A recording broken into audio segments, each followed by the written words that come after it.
Shkarkimi I Veliajt nga qeveria, I vendim politik, I ndërmarrë nga majoranca, apo I detyruar nga drejtësia. Duke u nisur nga fakti se kryetari që mungon 3 muaj në detyrë, duhet ishe marrë vendimi më herët, për shumë.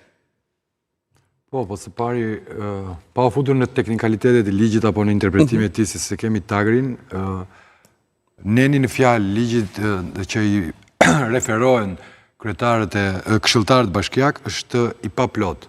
Minimumi 3 muaj, por pa dhënë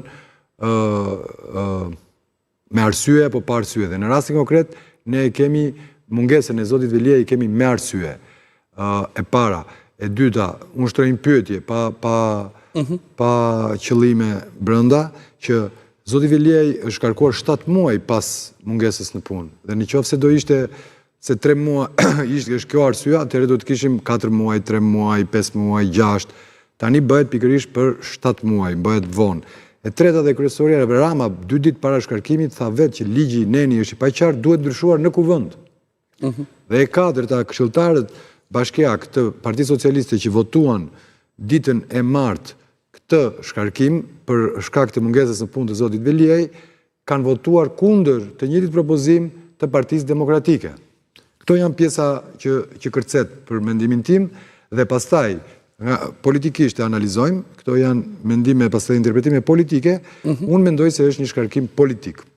Është I nxitur nga Partia Socialiste, I fryrë dhe I krijuar prej saj që zë fill prej arrestimit të Veliajt dhe mbajtjes tij në paraburgim te Tani, duke qenë se ju thoni politik, mendoni se do ta ankimojë zoti Veliaj në gjykatë kushtetuese dhe pse s'ka reaguar? Është lajmi tjetër që del nga zhvillimet e kësaj jave, që zoti Veliaj tregoi se nuk ka dhënë dorëheqjen kur I është kërkuar, nuk kërkoi të shkonte në këshill dhe nuk ju mundsua me anë të artificave ligjore, dhe avokatët e tij kanë thënë që do ta çojmë në kushtetuese. Dhe lajmi politik pastaj në këtë situatë është që do të kemi një përballje, të themi me Veliajin që është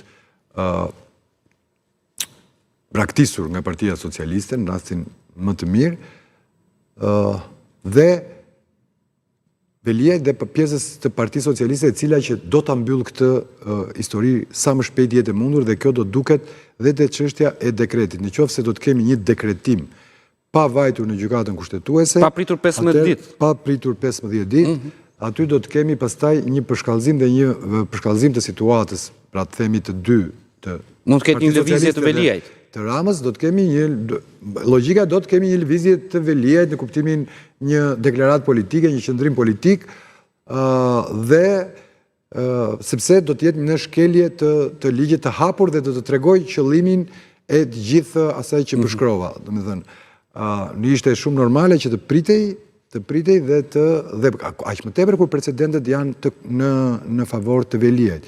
U prit 6 muaj Sali Berisha nuk shkoi në kuvend dhe ishte po kjo mazhorancë